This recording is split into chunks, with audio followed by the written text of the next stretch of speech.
नमस्कार साथियों। मैं मोहित शर्मा आप सभी का अभ्युदय आईएएस क्लासेस में हार्दिक स्वागत करता हूं। जैसा कि आपको पता है कि हम यहां पे सी सेट पेपर के प्रीवियस ईयर के जो मेंटल एबिलिटी और एप्टीट्यूड सवाल है उनको यहां पे हल कर रहे हैं। तो आज हम 2015 के पेपर को हल करेंगे। चलिए शुरुआत करते हैं। पहला सवाल पढ़िए। दो नल ए और बी किसी टंकी को अलग अलग क्रमश 20 और 30 मिनट में पूरा भर सकते हैं। यदि दोनों नल एक साथ खोल दिए जाए तो टंकी को पूरी तरह भरने में उन्हें कितना समय लगेगा। अभी जो सवाल है ना, ये सवाल है आपका किसका, टाइम एंड वर्क का। ठीक है। अब ए जो है वो 20 मिनट में भरता है और बी एक टैंक को 20-30 मिनट में भरता है। तो मुझे बताइए, अगर मैं इन दोनों का एलसीएम ले लूँ तो क्या मेरा टोटल यूनिट पता लग जाएगी मुझे कि कितना पानी आता है उस टैंक के अंदर। तो इन दोनों का एलसीएम आएगा 60। तो 60 यूनिट टोटल मेरे पास टैंक की कैपेसिटी है। ठीक है। अब मैं आपसे पूछता हूँ कि अगर ए 20 मिनट में 60 यूनिट टैंक को भरता है तो 1 मिनट में कितना भरेगा। तो आप बोलेंगे सर 60/20 इक्वल टू 3, 3 यूनिट भरेगा सर 1 मिनट में। और अगर मैं यही बात बी के लिए करूं तो बी सर 1 मिनट में कितना भरेगा, 60/30 यूनिट, 30। तो कितना आ जाएगा, आप बोलेंगे सर 2 यूनिट आ जाएगा।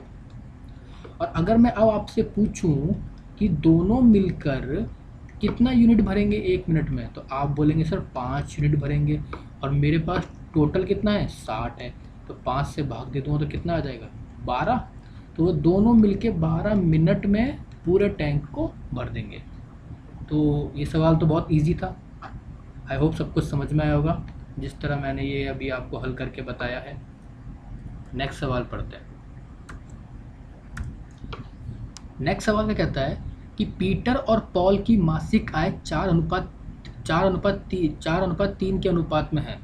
उनका व्यय 3:2 के अनुपात में है। यदि मास के अंत में प्रत्येक व्यक्ति 6000 की बचत करता है तो उनकी मासिक आय में क्रमश क्या है। बहुत आसान सवाल, बहुत ही आसान सवाल। आइए सॉल्व करते हैं इसको। मुझे बताइए इनकम का रेशियो कितना दिया है आपको। आप बोलेंगे सर 4:3। और अगर मैं बोलूँ एक्सपेंस का कितना दिया है तो आप बोलेंगे सर 3:2। बिल्कुल सही। अगर मैं आपसे पूछूं कि इनकम क्या होती है तो आप बोलेंगे सर एक्सपेंस बराबर एक्सपेंस प्लस सेविंग। ये सर हम सब ने पढ़ा है, बहुत अच्छी बात है। अब आप मुझे बताइए, मुझे सिखाइए। ठीक है। अगर मैं बोलूं कि इसको मैं ऐसे भी तो लिख सकता हूँ 4x 3x, और इसको मैंने बोल दिया 3y और 2y। तो क्या मेरी सेविंग जो है वो क्या आ जाएगी। आप बोलेंगे सर मैं अगर पीटर की बात करूं तो पीटर की बात करूं तो 4x minus 3y equal to 6000 आ जाएगी। और अगर मैं पॉल की बात करूं तो सर ये आ जाएगी कितना, 3x minus 2y equal to 6000। क्योंकि बोला है ना 6000, दोनों प्रत्येक व्यक्ति 6000 की बचत करता है। तो अब आपके पास क्या हुआ, पहली इक्वेशन हो गई, दूसरी इक्वेशन आ गई, आप सॉल्व कर लीजिएगा, आंसर आ जाएगा। ठीक है। ये तो हुआ हमारा पहला मेथड। अब मैं आपको इसका एक एग्जाम पॉइंट ऑफ व्यू से बताता हूँ कि कैसे जल्दी इस सवाल को करेंगे। सेकंड मेथड, ये तो हमारा क्या था कि ये फर्स्ट मेथड था। कौन सा, ये जो अभी हम करके आए हैं। ठीक है, ये वाला, ये हमारा फर्स्ट मेथड और ये अब हमारा सेकंड मेथड। आप मुझे बताइए कि इनकम क्या है, 4:3। एक्सपेंस कितना है, आप बोलेंगे सर 3:2। तो मुझे बताइए रेशियो के हिसाब से पीटर कितनी बचत करता है। तो आप बोलेंगे सर पीटर तो एक ही बचत करता है। क्यों, 4 में से 3 गए तो 1 बचे। और अगर मैं पॉल की बात करूं तो पॉल भी सर 3 में से 2 गए तो 1 बचत करता है। तो अब आप देखिए सवाल में 6,000 की वन है, पर मेरे हिसाब से तो एक आया, तो एक का मान 6,000 है, तो इनकम 4 है पीटर की, तो कितनी आ जाएगी 24,000। और यही अगर मैं उसके साथ करूं, पॉल के साथ 3, तो कितनी आ जाएगी 18,000। तो आप देखिए कि रेशियो से हमने इसको मात्र 30 सेकंड भी नहीं लगाए, लेकिन बेसिक बताना ज़रूरी है, तो आप बेसिक से भी कर सकते हैं और आप इसको रेशियो से भी कर सकते हैं। तो इसका उत्तर आ जाएगा ए। नेक्स्ट सवाल पढ़ते हैं। 500 मीटर की दौड़ में बी ए से 45 मीटर आगे से प्रारंभ करता है, लेकिन ए दौड़ जीत जाता है, जबकि बी अभी भी 35 मीटर पीछे रहता है, यह मानते हुए कि दोनों एक ही समय दौड़ना शुरू करते हैं। ए की चाल बी की चाल से ए की चाल का बी की चाल से अनुपात क्या है? ये हमसे पूछा है कि डिस्टेंस d1 क्या S1/S2 पूछा है इसने अपन से। ये बोला ना ए की चाल का बी की चाल से क्या अनुपात है। हाँ बिल्कुल। अब आप मुझे बताइए, आपको जब मैंने पहला पेपर सॉल्व करवाया था तब मैंने आपको इस लाइन का मतलब बताया था कि 45 मीटर आगे से प्रारंभ करता है। तो मैंने आपसे क्या बोला था कि अगर कोई भी व्यक्ति किसी भी व्यक्ति से कोई मीटर आगे से स्टार्ट करता है या प्रारंभ करता है, तो आप उसको समझिए कि वो इतने मीटर से हार भी गया है। तो अब आप देखिए कि ए जब यहाँ पहुँच जाता है तो बी कितने पे 35 मीटर तो हार ही रहा है, और 45 मीटर और हार गया, तो 45 मीटर से और हार गया, मतलब कुल मिला के 45 और मैं आपको अगर बोलूँ 45 + 35 कितने होते हैं 80, तो 80 मीटर से हार गया।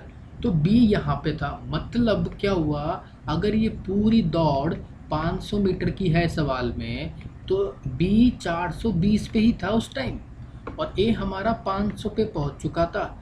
तो इस हिसाब से ए ने 500 दूरी कवर करी और बी ने 420 दूरी करी। अब बोला है सेम टाइम में, ठीक है, तो मतलब हमारा दूरी बटे समय दोनों समान है, तो t से t कट गया, 0 से 0 कट गया, मतलब 25:21 इसका उत्तर आ जाएगा। ये आ गई हमारी S1 और S2 की रेशियो। ठीक है, चलते हैं नेक्स्ट सवाल पे। सवाल पढ़िए। एक ही प्रकार के दो समरूप गिलास हैं, क्रमश 1/3 और 1/4 दूध से भरे हुए हैं। तब इन गिलास को पूरा होने तक पानी से भरा गया और गिलासों में भरे हुए द्रव मिश्रण को एक पात्र में मिला दिया गया। इस पात्र में दूध और पानी का अनुपात क्या है? अब ये पूछ रहे हैं हमसे, तो आप मुझे बताइए, एक मैंने ए मान लिया, एक मैंने बी मान लिया, ठीक है। अब बोल रहा है कि 1/3 दूध भरा हुआ है, मतलब क्या है कि टोटल तो मेरे पास 3 है, ठीक, टोटल 3 है मेरे पास। तो आप मुझे बताइए मिल्क कितना भरा हुआ है? आप बोलेंगे सर 1 और वाटर 2। ऐसे ही इसमें टोटल मेरे लिए कितना है 4 है। क्यों? क्योंकि 1/4 भरा हुआ है मिल्क और इसमें कितना भरा हुआ है 1/3। तो आप बोलेंगे सर मिल्क इसमें 1 भरा हुआ है, पानी इसमें 3 भरा हुआ है। अब मुझे बताइए कि जब इन दोनों को मिक्स करेंगे तो इनका नया रेशियो आ जाएगा। मैं यहाँ पे लिख देता हूँ उसको, इन दोनों को मिक्स करने के बाद मिल्क और वाटर का रेशियो आ जाएगा, बिल्कुल आ जाएगा। लेकिन मुझे बताइए इसमें तो 3 ही है और इसमें टोटल 4 हो रहा है, तो क्या ये दोनों सेम है? आप बोलेंगे बिल्कुल नहीं सर। क्यों? और हमको सवाल में बोला है दोनों समान कैपेसिटी के हैं, समरूप हैं, तो इसको समान बनाने के लिए मैंने इसको 4 से गुणा कर दिया और इसको मैंने समान बनाने के लिए 3 से गुणा कर दिया। 4 एकम 4, 4 दूनी 8, 3 एकम 3, 3 तिया 9। तो अब मुझे बताइए ये क्या 12 हो गया? अब इसकी कैपेसिटी कितनी होगी 12 लीटर और ये भी कितना हुआ 12 लीटर। अब आप बोलेंगे सर हाँ बिल्कुल समान है। अब मैं इन दोनों को मिक्स कर सकता हूँ, इन दोनों को, तो आप मुझे बताइए मिल्क कितना हो जाएगा, वाटर कितना हो जाएगा। मिल्क कितना हो जाएगा 4 + 3 और वाटर कितना हो जाएगा 8 + 9, तो कितना रेशियो आ जाएगा? आप बोलेंगे सर 7:17। तो इसका उत्तर कितना आ जाएगा ए ऑप्शन। नेक्स्ट सवाल पढ़ते हैं। एक परीक्षा में शामिल 130 विद्यार्थियों में से 62 विद्यार्थी अंग्रेजी में उत्तीर्ण हुए, 52 विद्यार्थी गणित में अनुत्तीर्ण हुए, जबकि 24 विद्यार्थी अंग्रेजी और गणित दोनों में अनुत्तीर्ण हुए। अंतिम रूप से उत्तीर्ण होने वाले विद्यार्थियों की संख्या क्या है? अब ये सवाल वेन डायग्राम से भी कर सकते हैं, सेट से भी कर सकते हैं, जैसे आपका मन करे। ठीक है, तो हम तो इसको वेन डायग्राम से करेंगे। देखिए, ये हमारे हैं कौन से विद्यार्थी जो अंग्रेजी में अनुत्तीर्ण हुए, और ये विद्यार्थी कौन से हैं जो गणित में, ये हुए मैथ्स में और ये हुए इंग्लिश में। ठीक है, बिल्कुल सही।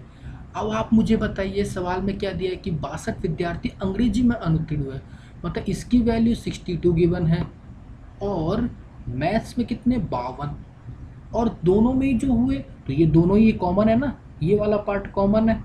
इसको मैं हाईलाइट कर देता हूँ आप लोगों के लिए। ठीक है, तो आप देखेंगे ये जगह, ये पार्ट कॉमन है, तो ये क्या बोल रहा है कि जबकि चॉइस विद्यार्थी अंग्रेजी और गणित दोनों में ही अनुत्तीर्ण रहे, तो चॉइस हो गए।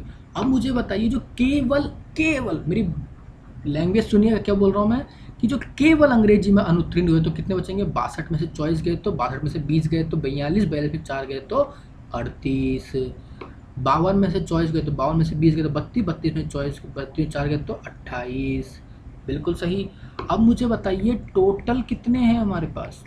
आप बोलेंगे टोटल तो 130 है, पर इनको बताइए कितना हो रहा है, तो आप बोलेंगे सर 38 तो केवल केवल इंग्लिश में अनुत्तीर्ण हुए, 28 केवल गणित में अनुत्तीर्ण हुए, और 24 दोनों में हो गए।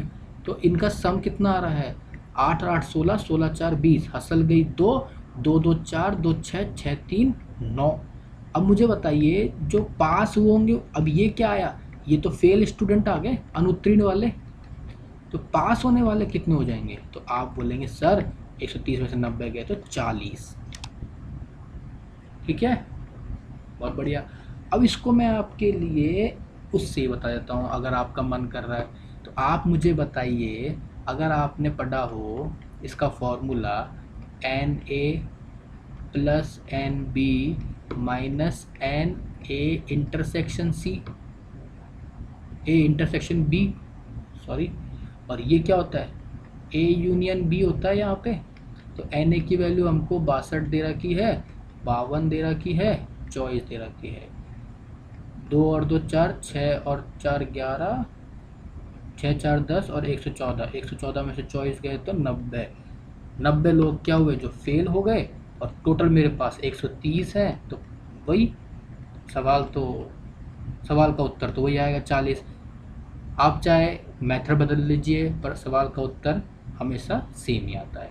तो आपको मैंने दोनों मेथड बता दिए, फॉर्मूला भी बता दिया और डायग्राम से बता दिया। ठीक है, नेक्स्ट सवाल पढ़ते हैं। हाँ, नेक्स्ट सवाल कहता है कि प्रधानाचार्य के एक पद और उप प्रधानाचार्य के 2 पद के लिए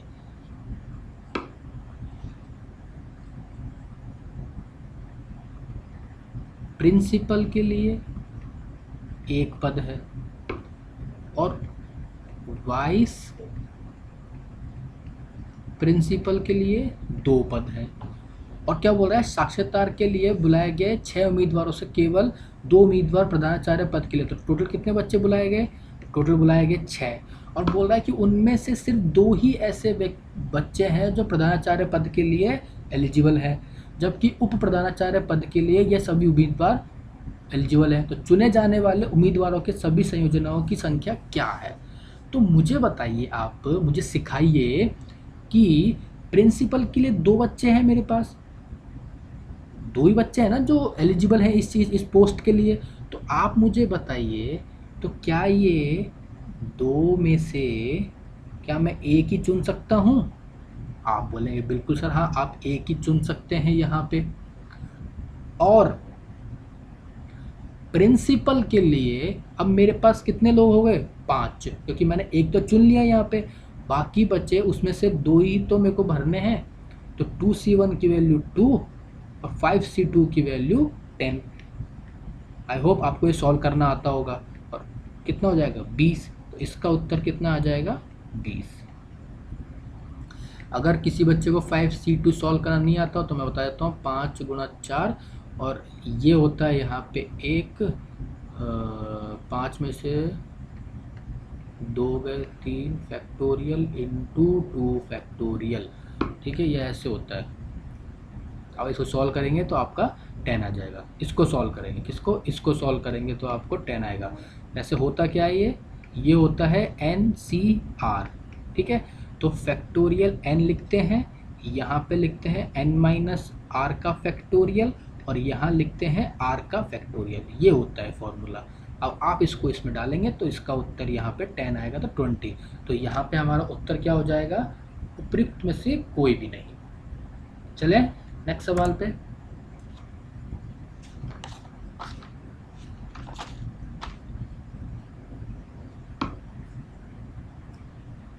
नेक्स्ट सवाल आपका कहता है, नेक्स्ट सवाल कहता है दो शहर ए और बी एक दूसरे से 360 किलोमीटर की दूरी पर हैं। एक कार ए से बी तक 40 किलोमीटर प्रति घंटे की चाल से चलती है और 60 किलोमीटर घंटे चाल चलती है, तो ए तक लौट आती है। कार की औसत चाल क्या है? एवरेज का मतलब ये आपने पढ़ा हो कि एवरेज, ये क्या हो गया, एवरेज स्पीड का फॉर्मूला आपने पढ़ा हो तो क्या होता है 2 into S1 into S2 upon S1 plus S2। और ये कब एप्लीकेबल है ये फॉर्मूला, जब आपका डिस्टेंस कांस्टेंट हो। याद रखना इस चीज़ को, कब होता है ये फॉर्मूला एप्लीकेबल, जब आपका डिस्टेंस कांस्टेंट हो। और यहाँ पे डिस्टेंस कांस्टेंट है क्यों, क्योंकि जब ये A है और ये B स्थान है, जब ये यहाँ से गया, क्या बोला, दो शहर ए और बी एक दूसरे से 360 किलोमीटर दूरी पर हैं, तो 360 किलोमीटर दूरी पर है। और फिर जब आएगा तो वहाँ पे दबे 360 ही है, तो डिस्टेंस सेम ही है। गया तब S1 की स्पीड से गया 40 की स्पीड से, और आया जब S2 की स्पीड से आया तो 60 किलोमीटर की स्पीड से। तो आप डायरेक्ट फॉर्मूला लगाइए, 2 गुणा 40 गुणा 60 अपॉन 100, ठीक है, ये कट गया। अब आप मुझे बताइए कितना है, 24 और 48, इसका उत्तर कितना आ जाएगा 48 किलोमीटर पर आवर। चलिए नेक्स्ट सवाल पे। सवाल कहता है किसी समाज में यह रिवाज है कि एक ही लिंग के मित्र मिलते समय एक दूसरे के गले लगकर मिलते हैं, और विपरीत लिंग के मित्र मिलते समय एक दूसरे से हाथ मिलाकर मिलते हैं। एक पार्टी में मित्रों के एक समूह के मिलने पर 24 बार हाथ मिलाया गया। निम्नलिखित में से कौन सी एक संख्या गले लगने के लिए संभावित संख्या इंगित करती है? चलिए सवाल करते हैं।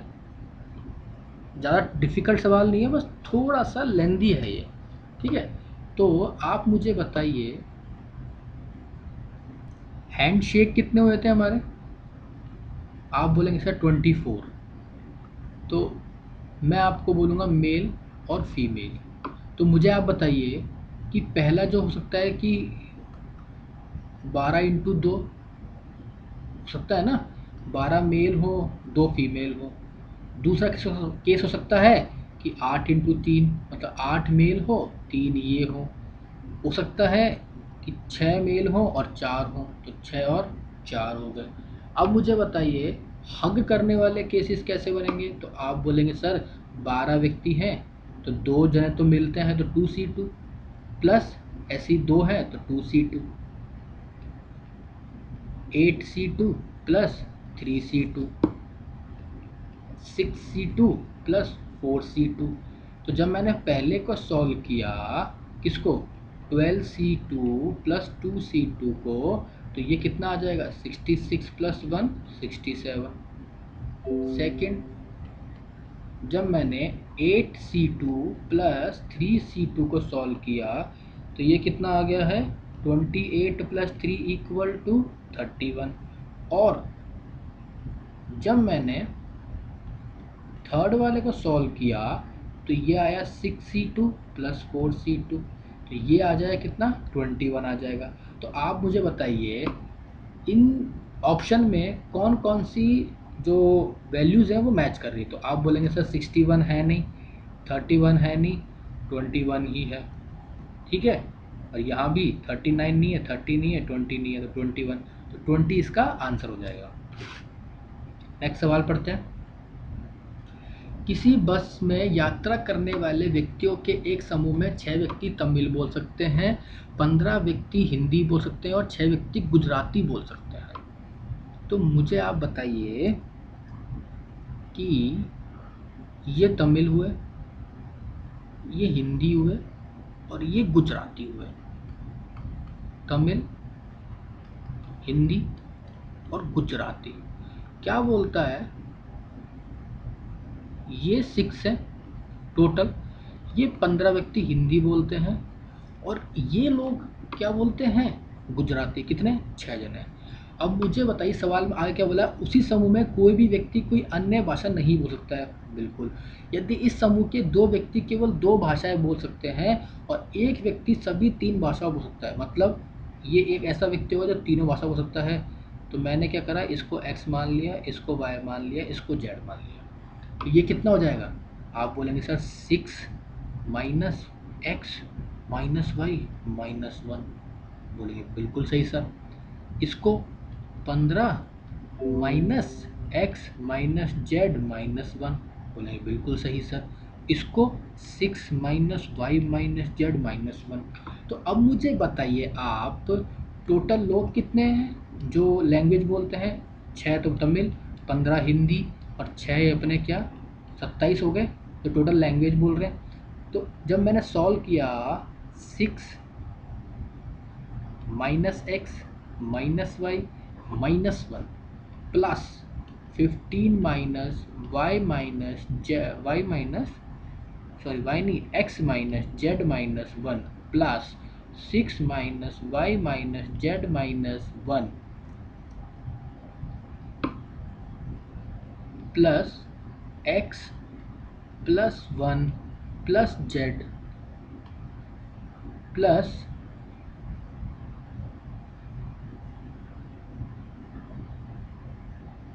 जेड प्लस, अब नहीं आएगा प्लस। आप देखिए मैं आपको हाईलाइट करके बताता हूँ इस चीज़ को। ये पार्ट ऐड होगा, इसको मैंने यहाँ लिखा, ये पार्ट ये लिखा, ये पार्ट ये लिखा। अब मुझे बताइए कि इस पार्ट को मैंने सिर्फ ये पार्ट लिखा है, तो मैंने ये पार्ट भी लिखा, ये भी लिखा, तो ये सर्कल पूरा हो गया मेरा। ये मैंने यहाँ लिख दिए 3 पार्ट जो मैंने अभी आपको x, y और 1। फिर मैंने ये z ले लिया, ये z दे दिया। तो अब मुझे बताइए पूरा सर्कल सारे हो गए और इनकी वैल्यू कितनी दे रखी है मुझको, इनकी वैल्यू मुझको टोटल दे रखी है 27। बोलेंगे हाँ बिल्कुल सही है सर। तो ये बताइए x से x, y और 1 ये कट गए, और ये क्या हुआ, सॉरी ये क्या हुआ, ये कट गए। आप बोले बिल्कुल कट गए सर। अब मुझे बताइए कि इन सबको अपन सिस्टमेटिक वे में लिख लेते हैं। तो मैं लिखता हूँ 6 plus 15 minus x minus Z minus y plus 6 minus minus Z minus Y minus 1 और प्लस जेड इक्वल टू 27। आप इसको सॉल्व करेंगे ना तो लास्ट में x plus Y plus Z आ जाएगा और उसकी वैल्यू आ जाएगी 25 सॉल्व करने पे। और हमको सवाल में दिया हुआ है कि 2 ऐसे व्यक्ति हैं जो 2 भाषाएं बोल सकते हैं केवल। तो ये इसमें ऐड हो चुके हैं, इसमें हमको माइनस करना पड़ेगा, इसलिए इसका उत्तर 23 आएगा। ठीक है, चलिए नेक्स्ट सवाल पढ़ते हैं। क्या कहता है, किसी पार्किंग क्षेत्र में सभी कारों 4 पहिए वाहन और स्कूटर मोटरसाइकिल 2 पहिए वाहन बिल्कुल सही है कि पहिए की कुल संख्या पार्क किए गए वाहनों की संख्या के दुगने से 100 ज़्यादा है। तो पार्क की गई कारों की संख्या क्या है, आसान सवाल है। क्या करते हैं, एक तरफ कार लिखते हैं, एक तरफ बाइक ले लेते हैं अपन। 2 व्हीकल का, 2 पहियों का कुछ भी ले लीजिए आप। इसको मैंने x मान लिया, इसको मैंने y मान लिया। आप बोलेंगे बिल्कुल सही है सर। तो मुझे बताइए कार में कितने पहिए होते हैं, आप बोलेंगे सर 4। और कार कितनी है x, तो 4x हो गए पहिए। और 2 पहिए होते हैं बाइक में, और कितनी बाइक है y, और टोटल कितने हैं कार और बाइक मिला के x प्लस वाई।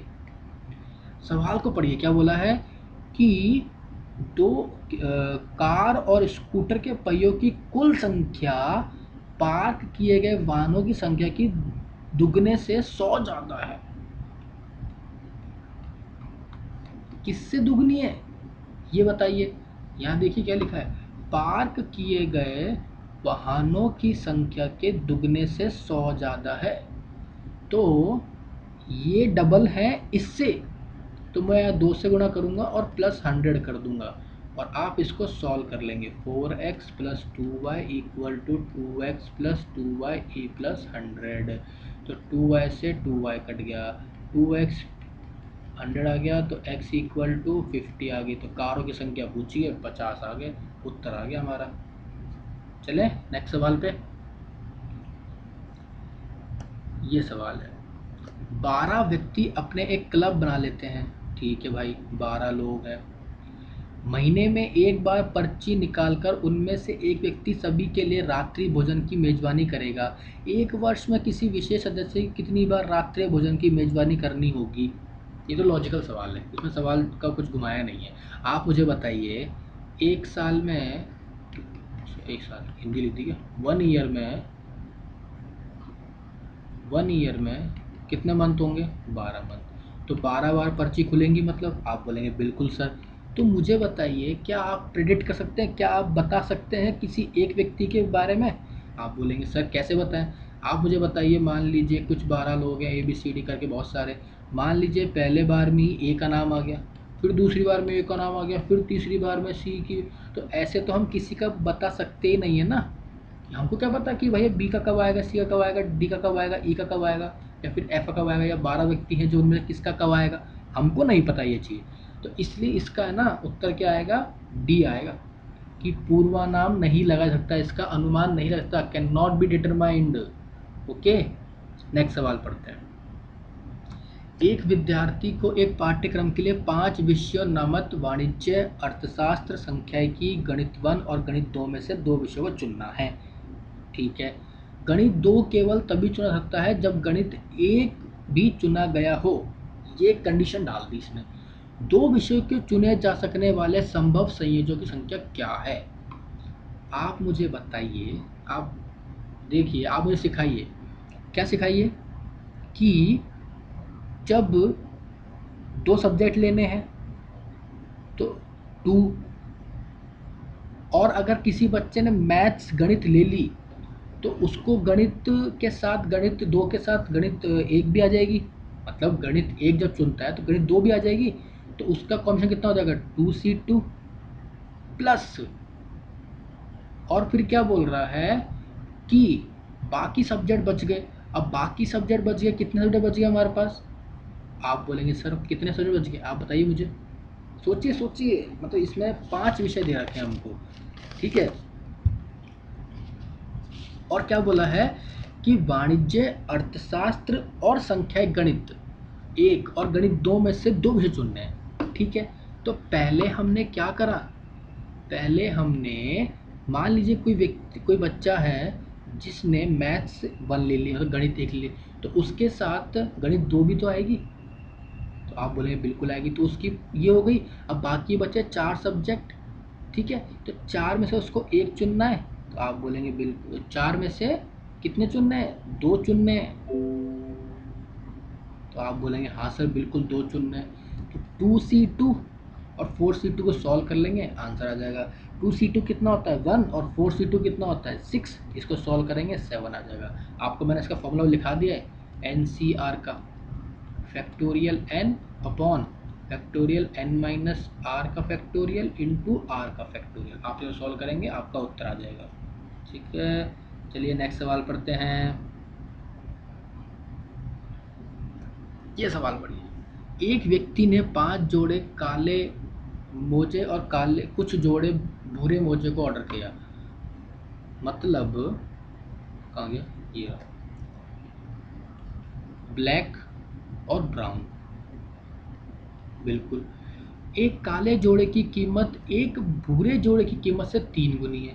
यहाँ मैं प्राइस मतलब इसकी वैल्यू 3 है तो इसकी वैल्यू 1 है, बिल्कुल सही। अब बोल रहा है बिल बनाते समय बिल क्लर्क ने काले और भूरे जोड़ों की संख्या को गलती से आपस में बदल दिया, जिसके कारण बिल 100% बढ़ गया। तो मुझे बताइए, ये तो हुई क्वांटिटी। तो मुझे बताइए ब्लैक उसने 5 करे और मैंने इसका x मान लिया, तो इसका ओरिजिनल बिल तो कितना बना? आप बोलेंगे सर इसका ओरिजिनल बिल बना था 15 प्लस x का, लेकिन बट ब्लैक और ये ब्राउन और इनकी प्राइस क्या है? वही 3 और 1, लेकिन क्वांटिटी इस बार चेंज कर दी। तो अब इसका बिल कितना हो गया? 3x plus 5। तो आप बोलेंगे सर कितना बिल हो गया? 3x प्लस 5 का। तो अब मुझे बताइए कि 3x plus 5 upon 15 plus x equal to, पहले हमारा बिल 100 रुपये का था, मान लीजिए अब 100% बढ़ गया तो 200 रुपये का हो गया। आप बोलेंगे बिल्कुल सही सर, ये कट गया। अब आप इसे सॉल्व कर लीजिए, 3x plus 5 equal to 30 plus 2x, तो x का वैल्यू कितना आ जाएगा? 25 आ जाएगा इससे। तो आप देखेंगे कि कितना उत्तर है इसका? D option. आई होप आपको समझ में आया हुआ है सवाल। नेक्स्ट सवाल पढ़ते हैं। एक परीक्षा में किसी परीक्षार्थी ने केवल 8 प्रश्नों को हल करने का प्रयत्न किया और प्रत्येक प्रश्न में 50% अंक प्राप्त किए। यदि उसने उस परीक्षा में कुल 40% अंक प्राप्त किए तो परीक्षा के सभी प्रश्नों के अंक बराबर थे, तब उस परीक्षा में कितने प्रश्न थे? आसान सवाल है। मुझे बताइए, स्टूडेंट ने 8 क्वेश्चन सॉल्व किए, बिल्कुल सर। मैंने अज्यूम कर लिया, मैंने मान लिया कि पर क्वेश्चन मार्क्स थे 10। कितने? 10 थे। तो टोटल वो 80 नंबर का अटेम्प्ट करके आया। मतलब आप बोलेंगे बिल्कुल सर 80 अटेम्प्ट करा और उसके प्रत्येक प्रश्न में 50% अंक। अब उसके कितने अंक आए? 50%, मतलब उसके 40 नंबर आए, 40 नंबर आए उसके। आप बोलेंगे बिल्कुल सही। और हमको सवाल में दिया है कि उसके जितने अंक आए ना, वो 40% अंक हैं उसके। अब 40% कितना होता है? 2/5। मेरे हिसाब से तो टोटल अंक 5 थे, पर आए उसके मेरे हिसाब से 2, पर सवाल में उसके 40 अंक आए हैं भाई, जो मेरे 2 के बराबर है। तो 5 की वैल्यू कितनी हो जाएगी? तो आप बोलेंगे सर 100 हो जाएगी। तो टोटल मार्क्स कितने हैं पेपर में? 100। और मैंने एक सवाल को 10 नंबर माने, तो 100 सवाल 100 नंबर का है पेपर, और एक सवाल 10 का है, तो टोटल क्वेश्चन कितने हो जाएंगे? आप बोलेंगे सर 10। इसका उत्तर कितना आ गया? 10, बी ऑप्शन। नेक्स्ट सवाल चलते हैं। एक पिता की उम्र उसके पुत्र की उम्र की 9 गुनी थी। ठीक है सर, मान लिया। चलो, फादर और सन, फादर की 9 है और सन की 1 है, तथा माता की उम्र पुत्र की उम्र की 8 गुनी है। बहुत अच्छी बात। मदर और सन, मदर की 8 है, इसकी 1 है सन की। अब बोला है कि पिता और माता की उम्र का योगफल 51 वर्ष है।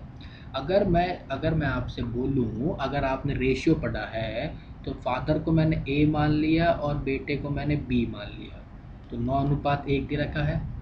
माता को मैंने सी मान लिया और बेटे को मैंने बी माना।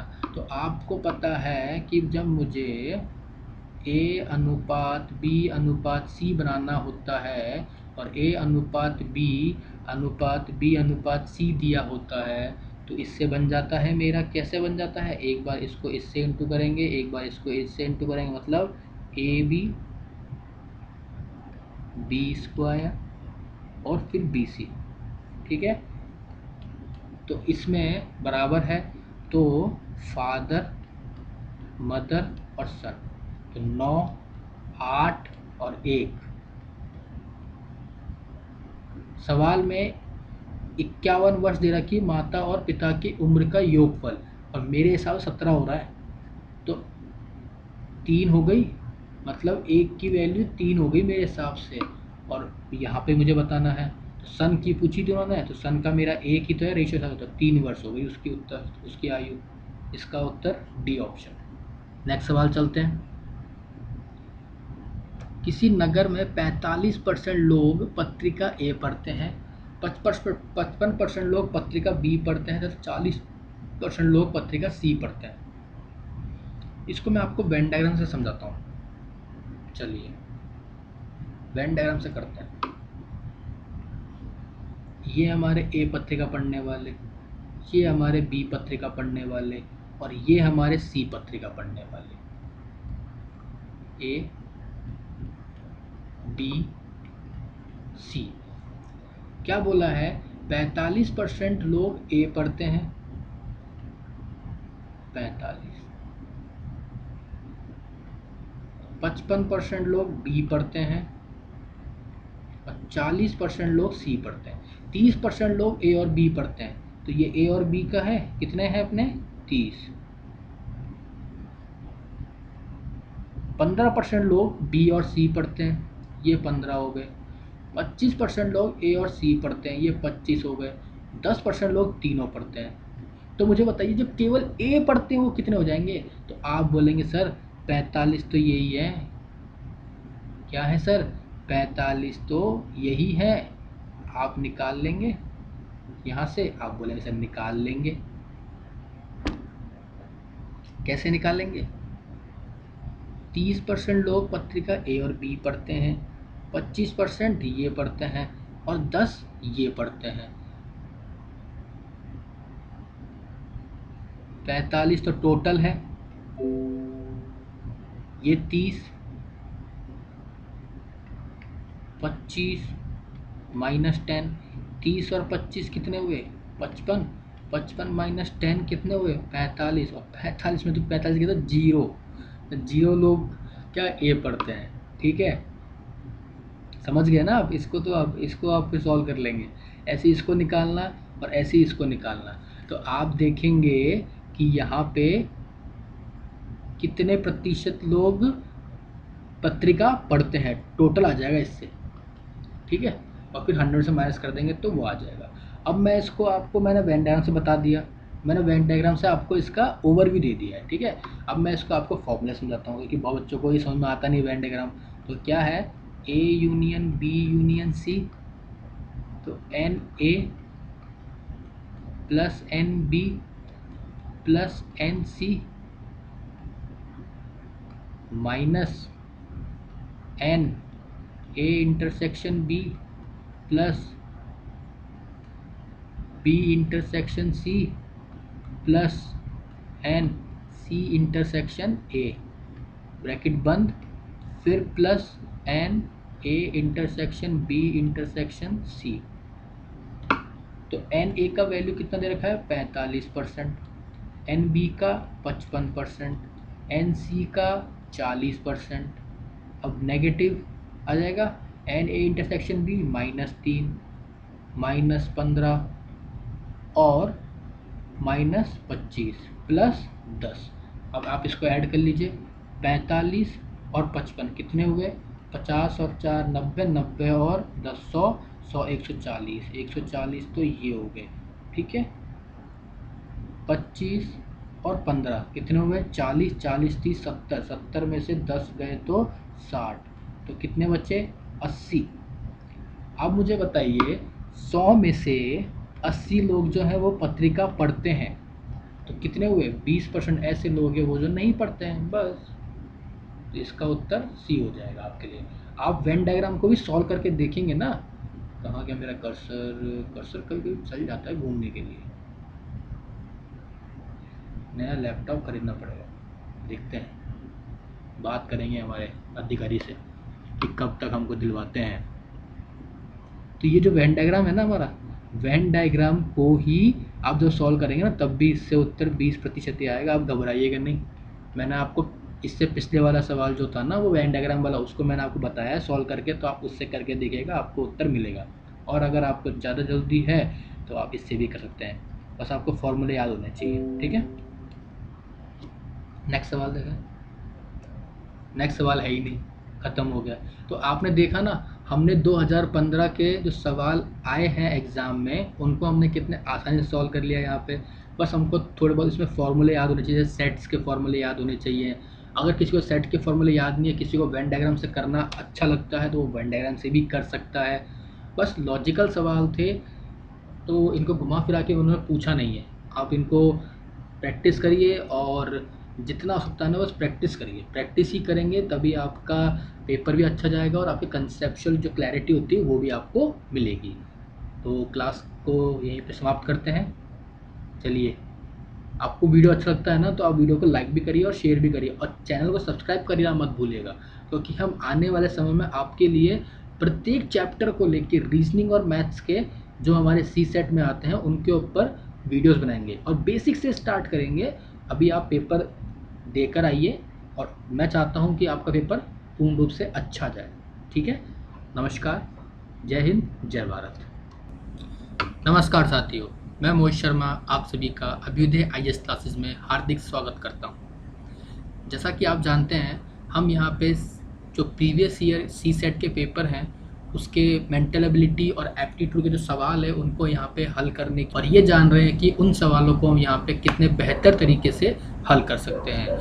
तो आज हम 2014 का जो पेपर है उसको हल करेंगे। तो आइए क्लास की शुरुआत करते हैं। तो आपका पहला सवाल क्या है, आप पढ़िए।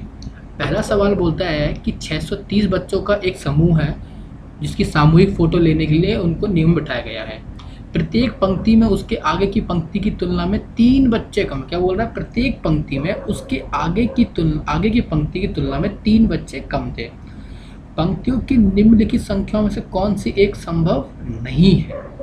ठीक है, तो इसको ना हम ऑप्शन से करेंगे। तो आप देखेंगे कि टोटल कितने बच्चे हैं। मैं बोलूँगा 630 दिया हुआ है हमको सवाल में। कितने दिया हुआ है? 630 दिया हुआ है।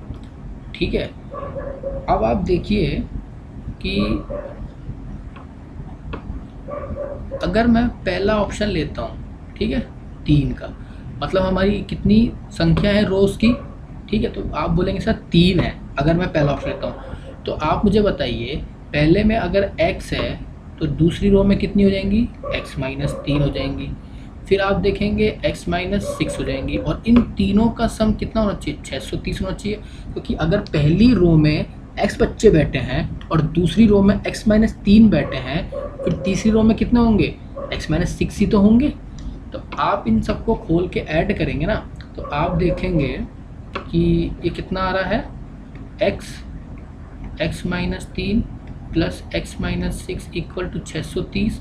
तो यहाँ पे कितना हुआ? 3x minus 9 equal to 630। तो 3x इक्वल टू 639 और x 2 1 और 9 3 बार आ जाएगा। तो x का वैल्यू कितना आ गया? 213 आ गया। ठीक है, अब मैं आपसे क्या बोलूँगा कि 213 प्लस 210 और 213 में से 6 गए तो 207। अब आप इनको ऐड करके देखिए, अगर ये सब मिला के 630 आ रहा है तो आपकी ये जो रो है 3 पंक्तियों वाली ये सही है। और हमको बतानी कौन सी उत्तर के अंदर जो संभव नहीं है। तो आप बताइए 3 0 और 7 0, हसल गई 1, तो 1 और 1 2, 2 और 1 3, हसल गई, नहीं जाए कुछ भी, 2 2 4 और 2 6, तो इससे तो 630 आ गया। ठीक है, तो ये तो हमारा संभव नहीं है आंसर। ठीक है, तो इसको तो मैं काट देता हूँ। ऐसे ही आप इसके लिए चेक करेंगे, फिर इसके लिए चेक करेंगे, इसके लिए चेक करेंगे। ठीक है, और हमारा उत्तर आ जाएगा। ठीक है, चलिए नेक्स्ट सवाल पढ़ते हैं। नेक्स्ट सवाल कहता क्या है? 160 किलोमीटर दूरी पर स्थित ए और बी दो स्थानों से 2 कारें एक दूसरे की तरफ प्रस्थान करती हैं। दोनों कारें एक ही समय 8-10 पूर्वा पर प्रस्थान करती हैं। यदि कारों की गति प्रति घंटा क्रमशः 50 किलोमीटर और 30 किलोमीटर प्रति आवर है तो कारें एक दूसरे से किस समय पर मिलेंगी? बहुत ही आसान सवाल है समय और दूरी का। ठीक है, आप मान लीजिए ये कोई पॉइंट है ए और ये कोई पॉइंट है आपका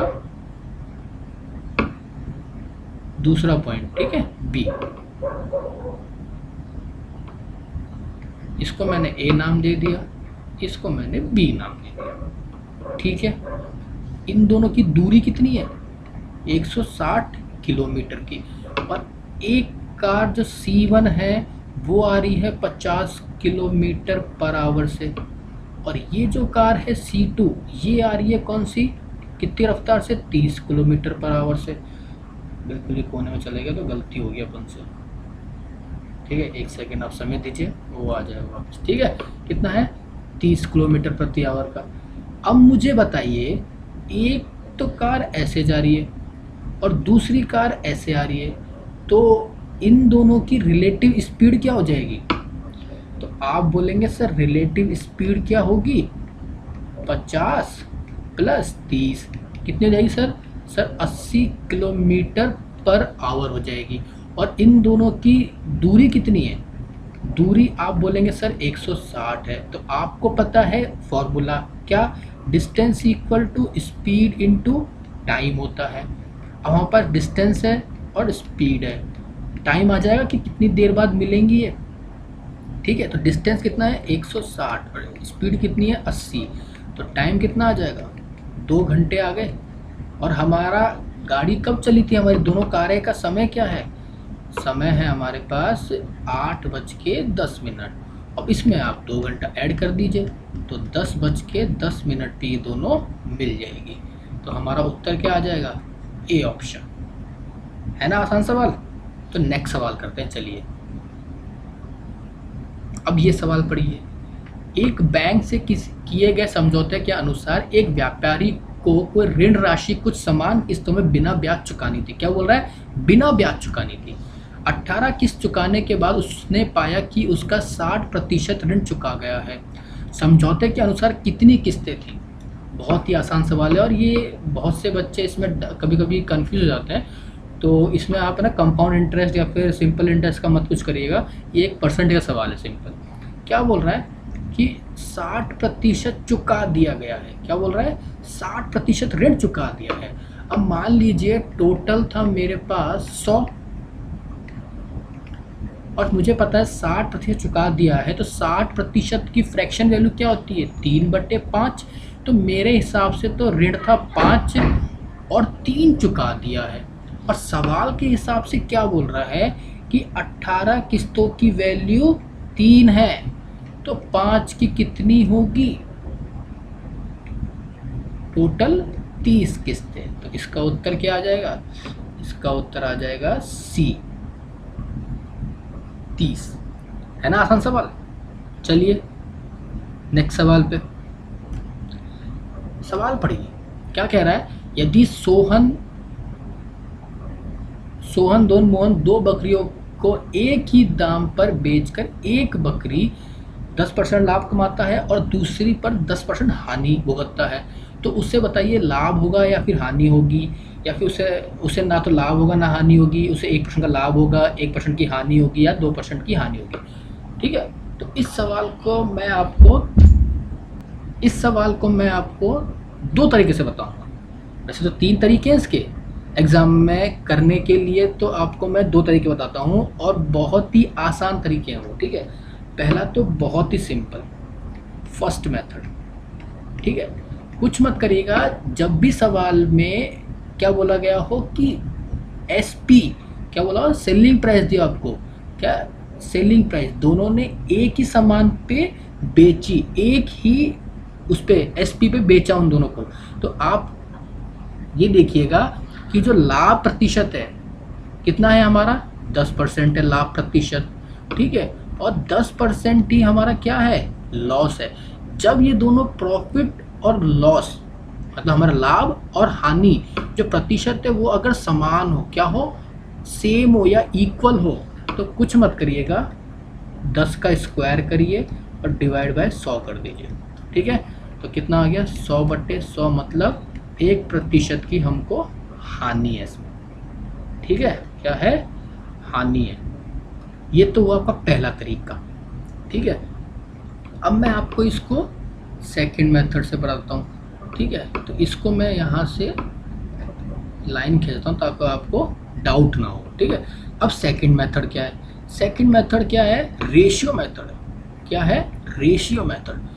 अब मुझे बताइए 10% लाभ है, ठीक है, ये प्रॉफिट का है, ठीक है। तो आप मुझे बताइए इसका फ्रैक्शन वैल्यू 1/10 होती है, इसको बोलते हैं कॉस्ट प्राइस और इसको बोलते हैं प्रॉफिट। तो मुझे बताइए कॉस्ट प्राइस 10 है तो सेलिंग प्राइस कितना हो जाएगा इसका? आप बोलेंगे सर 11 हो जाएगा, ठीक है। अब जब लॉस 10% है तो मुझे बताइए 1/10 होगी, ये कॉस्ट प्राइस हो जाएगी और ये लॉस हो जाएगा।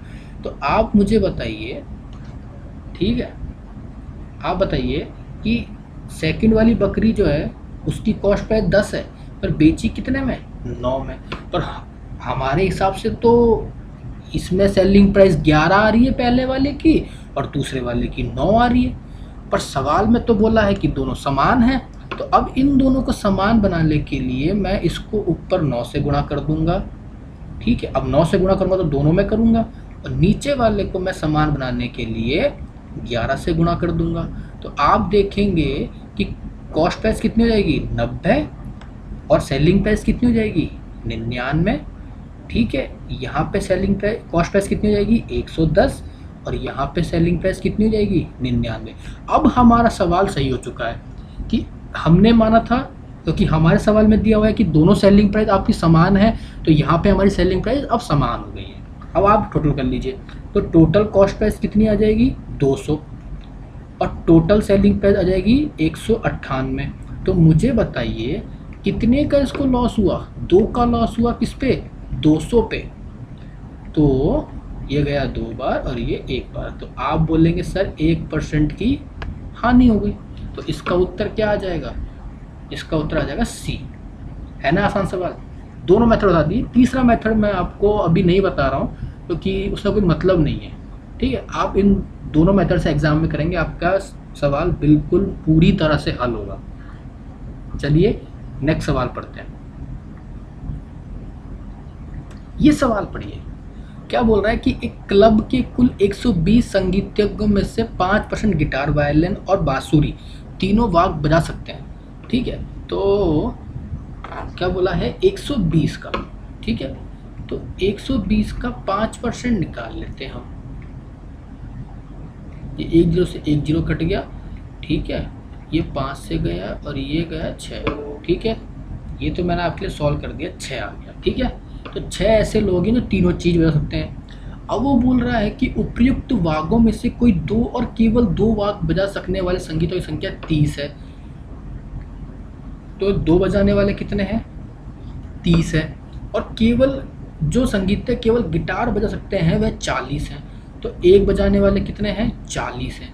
अब ऐसे संगीतज्ञों की कुल संख्या बताइए जो केवल वायलिन बजा सकते हैं और या केवल बांसुरी बजा सकते हैं, ठीक है। तो आप मुझे बताइए तीनों बजाने वाले कितने हैं? 6 हैं। 2 बजाने वाले कितने हैं? 30 है। और सिर्फ गिटार बजाने वाले कितने हैं? 40 हैं। तो आप ऐड कर लीजिए इनको सबको, तो कितना हो जाएगा सब बताइए? 40 और 30 70, 70 और 6 76। तो 120 में से 76 गए तो कितने बचे आपके पास? 76 में 4 जोड़ेंगे 80, 80 में और 80 में 40 जोड़ेंगे 120। तो 44 ऐसे लोग होंगे जो केवल वायलिन बजा सकते हैं या केवल बांसुरी बजा सकते हैं, ठीक है। तो इसका उत्तर कितना आ जाएगा? बी उत्तर आ जाएगा। आई होप आपको समझ में आया होगा ये सवाल। अब नेक्स्ट सवाल की तरफ बढ़ते हैं। ये पढ़िए, क्या कहता है कि एक मेज पर 6 एक समान कार्ड रखे हुए हैं। प्रत्येक कार्ड के एक फलक पर मतलब एक फेस पर संख्या 1 व दूसरे फलक पर संख्या 2 अंकित है। मतलब कोई कार्ड है जिसके एक फेस पे तो 1 लिखा हुआ है, दूसरे फेस पे 2 लिखा हुआ है। सभी 6 कार्ड ऐसे रखे हुए हैं कि संख्या 1 वाला फलक ऊपर की तरफ है। एक प्रयास में तथा 4 न कम और ना ही उससे अधिक कार्डों को पलटा जा सकता है। कार्डों को न्यूनतम कितने प्रयासों में ऐसे पलटा जा सकता है कि सभी 6 कार्डों के ऊपर संख्या 2 दिखे? बहुत अच्छा सवाल है, मतलब अच्छा सवाल, मेरे को अच्छा लगा सवाल। तो ये पहला कार्ड, ये दूसरा कार्ड, ये तीसरा, ये चौथा, ये पांचवा, ये छठा, ठीक है। और ये फर्स्ट चांस, ठीक है। अब बोल रहा है कि फर्स्ट टाइम जब आप इनको पलट रहे हैं, इन सब पे क्या लिखा हुआ है, एक लिखा हुआ है, याद रखना क्या लिखा हुआ है, ये एक लिखा हुआ है। मैंने उसको, चलो ठीक है आपके लिए बना देता हूँ वापस। तो ये क्या है, एक लिखा हुआ है, ठीक है। अब क्या बोल रहा है कि जब आप फर्स्ट टाइम इन सबको पलटोगे तो कम से कम आपको, मतलब ना तो 4 से कम ना 4 से अधिक बार किसी 6 में से किसी भी 4 कार्ड को ही आप पलट सकते हैं। आप 5 को नहीं पलट सकते, ना ही आप 3 को पलट सकते हैं, 4 ही करने हैं। तो मान लीजिए मैंने पहले कार्ड को पलटा तो 2 आ गया, यहाँ भी 2 आ गया, इसको पलट दिया, इसको पलट दिया, और इसमें मैंने नहीं करा कुछ भी, ठीक है। सेकेंड टाइम मैंने क्या किया, इसको रहने दिया, इसको पलट दिया, इसको पलट दिया, इसको पलट दिया, और इसको पलट दिया, और इसको रहने दिया। तो मुझे बताइए, अब आप बोलेंगे सर आपने 4, देखो फर्स्ट टाइम जब पलटा तो इसको पलटा, इसको पलटा, इसको पलटा, इसको पलटा, तो 4 हो गए। अब 4 से अधिक कर सकते नहीं थे, तो मैं सेकंड टाइम आया। सेकंड टाइम में मैंने इसको पलटा है, इसको पलटा है, इसको पलटा है, और किसको पलटा है बताइए, इसको पलटा है, ठीक है। अब थर्ड की बारी, इसको मैंने नहीं पलटा, इसको पलट दिया, इसको पलट दिया, इसको पलट दिया, और इसको पलट दिया, ठीक है। किस किस को पलटा है, इसको, इसको, इसको और इसको। तो आप देखिए सब के सब फेसों पर 2-2 आ चुका है। तो कितनी बार में मैंने ये करा, मैंने 3 बार कोशिश करी तब जाके मेरा ये आया। तो इसका उत्तर कितना हो जाएगा, ए, ठीक है। आप देख रहे हैं ना कि सवाल बहुत बेहतरीन सवाल था ये, और कितने आसानी से हमने इसको हल कर लिया। चलिए नेक्स्ट सवाल पढ़ते हैं। ये सवाल भी अच्छा है। ये मैंने देखा था एक बार, जब मैं मतलब खुद भी प्रैक्टिस करता हूँ तो कभी कभी मैंने देखा है इन सवालों को। अच्छा सवाल है। क्या है, एक सरल रेखाखंड 36 लंबा है। इस रेखा पर रेखा के दोनों अंत्य बिंदुओं से बिंदु अंकित करने हैं। दोनों एंड पॉइंट से आपको पॉइंट्स बनाने हैं। प्रत्येक अंत्य बिंदु से पहला बिंदु अंत्य बिंदु से 1 सेंटीमीटर दूरी पर है। मतलब पहला जो पॉइंट होगा वो एंड पॉइंट से 1 सेंटीमीटर पे, फिर दूसरा बिंदु पहले बिंदु से 2 सेंटीमीटर पे, फिर तीसरा बिंदु दूसरे से तीसरे सेंटीमीटर पे, और यही क्रम आगे जारी है। यदि अंत्य बिंदुओं को ना गिना जाए और उभयनिष्ठ बिंदुओं को ना गिना जाए तो बिंदुओं की संख्या क्या है। उभयनिष्ठ बिंदु मतलब जो कॉमन पॉइंट्स हैं, और अंत्य बिंदु मतलब जो एंड पॉइंट्स हैं, उन दोनों को ना गिना जाए तो ऐसे कितने पॉइंट्स हैं जो इस लाइन पे आ रहे हैं। ये सवाल इजी है। मान लीजिए कि ये एक रेखा है, ठीक है। मैं आपको ये 2 रेखा लेके समझाऊंगा ताकि आपको बेहतरीन तरीके से और स्पष्ट रूप से समझ में आए, ठीक है। तो ये हमारे एंड पॉइंट्स हो गए।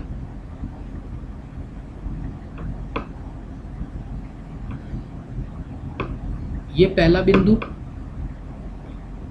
1 सेंटीमीटर पे, ये दूसरा 3, 6, 10, 15, 21, 28 और 8 पे पहुंचते ही 36। अब इसी तरह इस अंत्य बिंदु से चलना है तो 1, ये 2, 3, 6, 4, 10, 5, 15, 6, 21, 7, 28 और ये 8 और ये 36। अब हमसे बोला है, अब आप पहले क्या करिए, टोटल पॉइंट्स गिन लीजिए। तो 1 पॉइंट, 2 पॉइंट, 3 पॉइंट, 4 पॉइंट, 5, 6, 7 और ये 8, ठीक है। ऐसे नीचे होंगे 8, तो 8 प्लस 8 कितने हुए? 16। ठीक है, अब आप देखिए हमको दोनों अंत्य बिंदुओं को नहीं लेना है तो माइनस कर देंगे, कितना हो गए? 14। अब कॉमन क्या क्या है? कॉमन एक देखेंगे आप, 15वां है और 21वां है। 15वां आ रहा है 5वें स्थान पे और 21वां आ रहा है 6ठे स्थान पे। ऐसे ही यहाँ पे 15वां 5वें स्थान पे आ रहा है और 21वां 6ठे स्थान पे आ रहा है। तो हमको इन दोनों को एक मानना है, तो ये तो दो दो बार आ गए, तो इसमें से 2 माइनस करेंगे तभी तो 12 आएगा। और इसीलिए हमारा उत्तर क्या है इसका? B option. क्या? बी, 12। चलिए नेक्स्ट सवाल पढ़ते हैं। 5 व्यक्ति एक लक्ष्य पर क्रमशः 6, 7, 8, 9 और 12 सेकंड के अंतराल पर गोलियां दागते हैं। एक घंटे में वह लक्ष्य पर एक साथ कितनी बार गोलियां दागेंगे? अब आप मुझे बताइए, ये सवाल, ऐसा सवाल हमने पहले भी किया है हमारे पहले वीडियोस में। ठीक है, तो सबसे ईजीएस्ट जो वे होता है ना सवालों करने का, सबसे आसान, तो आप कुछ मत करिए, आप इन सब का एलसीएम ले लीजिए। ठीक है, तो अब आप मुझे बताइए, सबसे पहले एलसीएम मैंने 6 और 12 का लिया तो कितना आया? 12 आ गया। ठीक है, फिर मैंने 8 को बुला लिया तो 12 और 8 का एलसीएम कितना आ जाएगा? 24 आ जाएगा। ठीक है, अब मैं बोलूँ आप 9 को बुला लीजिए, तो आप बोलेंगे सर ठीक है बुला तो लिया, अब मुझे बताइए इसका एलसीएम कितना होगा? तो आप बोलेंगे सर 72 होगा। ठीक है, अब मैं 7 को बुला लेता हूँ। ठीक है, तो 72 और 7। ठीक है, तो आप देखें किससे कट नहीं रहा है। ठीक है, तो 7 दूनी 14, 7 सत्ते 49 और 50, 504। टोटल कितने सेकंड हो गए? 504 सेकंड हो गए। ठीक है, और मुझे बताइए अब कि एक घंटे में कितने सेकंड होते हैं? तो आप बोलेंगे 3600। ठीक है, तो 3600 को 504 से डिवाइड कर देंगे तो कितनी बार जाएगा आप ये देखेंगे। अगर मैं आपसे बोलूँ ये चल जाएगा आपका 6 है, 360 है, तो आप इसको पहले 6 से काट लीजिए, ज़्यादा उसमें अपन ध्यान देंगे कि कैसे जा रहा है तो आपको टाइम भी लगेगा। कुछ मत करिए, आप पहले इसको 6 से काट लेते हैं हम। 6 से जाएगा नहीं है, 2 से जा रहा है और 5 4 9 और 6 3 12, हाँ ये जाएगा। ठीक है, तो 6 छक्के 30 ये हो गया। ठीक है, 6 सत्ते 6 8 48 और 24 और 4। ठीक है, ये फिर जा रहा है 10 बार चले गया और 6 1 6 24 और 4 बार चले गया। ठीक है,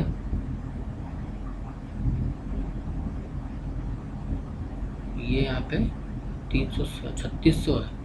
ठीक है, तो ये 100 आ जाएगा। ठीक है, अब मुझे बताइए ये कितनी बार जाएगा? तो आप बोलेंगे सर 50 बटे कितना आ जाएगा? 7 आ जाएगा। ठीक है, और कम से कम 7 आवर्स है, तो इसका उत्तर कितना आ जाएगा? इसका उत्तर कितना आ जाएगा? 7 आ जाएगा। ठीक है, नेक्स्ट सवाल पढ़ते हैं। ये भी वही सवाल है कि एक घंटी हर 18 मिनट बार बजती है, दूसरी घंटी 24 मिनट बार बजती है, तीसरी घंटी 32 मिनट बाद 32 मिनट पर बजती है। यदि सभी तीनों घंटे एक समय पर सुबह 8 बजे बजती हैं तो दूसरे किस समय? तो इनका सबका एलसीएम निकाल लीजिए। अब एलसीएम निकालना है तो आप मुझे बताइए 18, 24 और 32, तो इन सब का एलसीएम निकाल लेंगे आप, तो निकालिए 18 और 24, 3 और 4, 18 चौक कितना होता है? 72, तो 72 तो इसका एलसीएम आ गया। ठीक है, अब आप 32 को बुला लीजिए। ठीक है, ये चल जाएगा 8 से, तो 8 4 जा 32। ठीक है, और 8 9 जा 72। अब आप इसको मल्टीप्लाई कर लीजिए किसी को भी एक को, तो मैंने इसको कर लिया, तो 7 4 जा 28, 288 आया। और अब मुझे बताइए आवर में लाने के लिए हमको 60 मिनट से करना पड़ेगा इसको, तो ये किया मैंने। इसको डिवाइड भी मत करिए आप, तो मैं तो कहता हूँ डिवाइड भी मत करिए, आप तो सिंपल सा दिमाग लॉजिक लगाइए। कितना आया? 288 मिनट आ गया। आप मुझे बताइए 4 घंटे में कितने मिनट होते हैं? तो आप बोले सर 240। ठीक है, तो तो 4 घंटे तो वो हो गए, प्लस बचे कितने अब हमारे पास, आप बोले सर 48 मिनट, तो 8 बजे पहले बजी थी, अब उसमें ये 4 घंटे और 48 मिनट ऐड कर दीजिए, तो इसका उत्तर कितना आ जाएगा, बी ऑप्शन। अरे ये क्या हुआ, बी ऑप्शन। तो 12 घंटे 12:48 पे ये अब दूसरी बार जब बजेगी तब ये एक साथ बजेंगे। चलिए नेक्स्ट सवाल पढ़ते हैं। ये सवाल पढ़िए, कोई श्रमिक अपने घर से फैक्ट्री तक 5 किलोमीटर प्रति घंटे की गति से चलकर अपनी फैक्ट्री में 3 मिनट विलंब से पहुंचता है। यदि वह 6 किलोमीटर प्रति घंटे की गति चलता है तो फैक्ट्री 7 मिनट पहले पहुंचता है, तो फैक्ट्री से उसके घर की दूरी क्या है। ठीक है, अब मुझे बताइए, कोई व्यक्ति है, उसकी पहले तो स्पीड है 5, फिर वो अपनी स्पीड रखता है कितनी, 6 किलोमीटर पर आवर। ठीक है, और मान लीजिए उसका समय है 12 बजे, कितने बजे, 12 बजे राइट टाइम है, पर वो पहुंचता है पहले तो भैया 5 मिनट लेट, 12:05 पे, और दूसरी बार 7 मिनट पहले ही पहुंच जाता है 11:53 में। तो डिफरेंस कितने टाइम का है, तो आप बोलेंगे सर 7 मिनट और 3 मिनट का, ये 3 है, सॉरी 12:03 पे। ठीक है, तो कुल 10 मिनट का डिफरेंस है। और अगर आपने ये टाइम एंड डिस्टेंस का कंसेप्ट पढ़ा हो, जब समान दूरी होती है तो S1/S2 जो होता है वो T2/T1 के बराबर होता है। S1 की वैल्यू 5 है, S2 की वैल्यू 6 है, और हमको T2/T1 पता है। अब मुझे बताइए कि इन दोनों का डिफरेंस क्या है, 1 है, कितना है, 1 है, और एक्चुअल में कितना डिफरेंस है, 10 मिनट का डिफरेंस है ना। तो आप बोलेंगे सर 10 की जो वैल्यू है ना वो 1 के बराबर है, तो आप 5 की निकाल लीजिए, तो T2 की वैल्यू आ जाएगी 50 मिनट। ठीक है, और T1 की वैल्यू आ जाएगी 60 मिनट। बहुत बढ़िया। अब आप क्या करिए, अब आप बोलेंगे ठीक है, तो आप मुझे बताइए जब T2 50 मिनट में जा रहा है, टाइम ले रहा है, तो उसकी स्पीड कितनी थी, तो आप बोलेंगे सर 6, कितनी स्पीड थी, 6 किलोमीटर प्रति आवर। यही स्पीड थी ना उसकी, बिल्कुल। और जब T1 टाइम ले रहा है, T1 टाइम कितना है, 60 मिनट का, तो स्पीड कितनी है उसकी सर, उसकी स्पीड सर 5 किलोमीटर प्रति आवर है। अब आप मुझे बताइए कितना डिस्टेंस निकालना है। डिस्टेंस का फॉर्मूला क्या होता है, स्पीड इनटू टाइम होती है। तो स्पीड आपकी कितनी है, 5 किलोमीटर पर आवर, और इस टाइम कितना है, 1 घंटा, 60 मिनट मतलब 1 घंटा ही तो होता है। तो डिस्टेंस क्या होगा, 5 किलोमीटर। तो हमारा उत्तर भी 5 किलोमीटर आ गया। इसमें समझ गए होंगे ना आप, कितना आसानी समझाया मैंने आपको। ठीक है, तो नेक्स्ट सवाल करते हैं। अब चलिए ये सवाल पढ़िए, यदि किसी माह का तीसरा दिन सोमवार है तो उसी माह की 21वीं तारीख से वह 5वां दिन निम्नलिखित में से कौन सा होगा। बहुत बढ़िया, कैलेंडर का सवाल आ गया। तो तीसरा दिन क्या है, सोमवार, मतलब मंडे। तो नेक्स्ट 10वीं तारीख को मंडे आ जाएगा, फिर 17 तारीख को मंडे आ जाएगा, और फिर 25 को मंडे आ जाएगा। ठीक है, तो वो बोल रहे हैं उसी माह की 21वीं तारीख, 17 को मंडे है तो 18, 19, 20 और 21। तो 18 को ट्यूसडे, बुधवार, गुरुवार और शुक्रवार। तो बोल रहा है उसी माह की 21वीं तारीख से 5वां दिन। अब 21वीं तारीख से 5वां दिन भाई, तो 22, 23, 24, 25 और 26। तो हमको पता है ना 25 तो सोमवार है, तो 26 क्या है, मंगलवार। तो ट्यूसडे आंसर हो जाएगा इसका। ये उत्तर हो गया हमारा। चलिए नेक्स्ट सवाल करते हैं। क्या बोल रहा है कि किसी चैरिटी शो के लिए कुल 420 टिकटें बिकी हैं। कि टोटल कितनी है, 420 टिकटें हैं हमारे पास जो बिकी है, हमारी टिकट सोल्ड। ठीक है, अब इसकी आधी तो होगी 210। 210 से 5 से गुणा करेंगे तो कितना आ जाएगा, 1050। ठीक है। अब या तो हो सकता है कि ये बोल रहा है सवाल में कि 1/3, अब 1/3 लेता हूँ ना मैं, तो 1/3 420 का कितना होता है आप खुद सोचिए।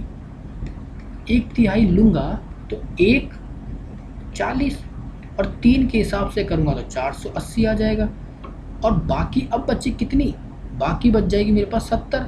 ठीक है, क्यों? क्योंकि 210, 210 और 100, 310, 310 और 40, 350, 350, 420 में 350 के 70 बचेंगे। 70 को मैंने 2 रुपये के हिसाब से बेचा तो 140। अब इनको मैं ऐड कर देता हूँ। इनको मैं अगर ऐड करूँगा तो 0, 8 4 12, 12 और 5 17, हसल गई 1 4 और 1 5 6, 1670 आ रहा है। बट अगर मैं इसमें सवाल में अपने हिसाब से चेंज करता हूँ, मेरे हिसाब से, मैं ये नहीं बोल रहा कि सवाल में कुछ गलती है, हो सकता है कुछ गलत हो, टाइपिंग एरर हो सकता है, ठीक है। तो 420 टिकटें हैं हमारे पास, आधी टिकटें 210 टिकटें मैंने 5 के हिसाब से बेची तो 1050। अब वो जो शेष है ना उसका 1/3, अगर शेष का 1/3 लेंगे ना तो 210 का 1/3 करेंगे, उसको मैंने कितने पे, 3 रुपये के हिसाब से बेचा है। ठीक है, कितने के हिसाब से, 3 रुपये के हिसाब से, तो 210।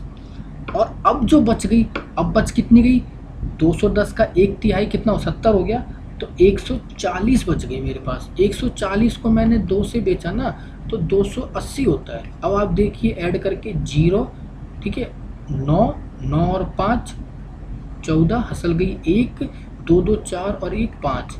अब हमारे ऑप्शन में ये एक मतलब 1540 आंसर है, तो मैं इसको अभी टिक करता हूँ। ठीक है, बाकी ये सवाल में कुछ ऐसा है नहीं कि आप हल कर सकते हैं। समझ रहे हैं ना आप मैं क्या बोल रहा हूँ? मैंने आपको दोनों तरीके से बता दिया कि अगर सवाल में कुछ गड़बड़ है तो भी मैंने आपको बता दिया है। चलिए नेक्स्ट सवाल पढ़ते हैं। आखिरी सवाल है, ठीक है। ए और बी बस द्वारा स्थान x से y स्थान तक जाने के निश्चय करते हैं। ठीक, ओके। चले, क्या है कि दो दोस्त हैं, जिगरी दोस्त हैं, ए और बी, ठीक है। ये x स्थान से y स्थान जाने के लिए तैयार होते हैं। तो ए के पास जेब में 10 रुपये थे, कितने थे, 10, और उसे पता चला कि राशि 2 व्यक्तियों के लिए बस का किराए का 80% है। बहुत आसान सवाल है। तो 80% कितना होता है, 4/5।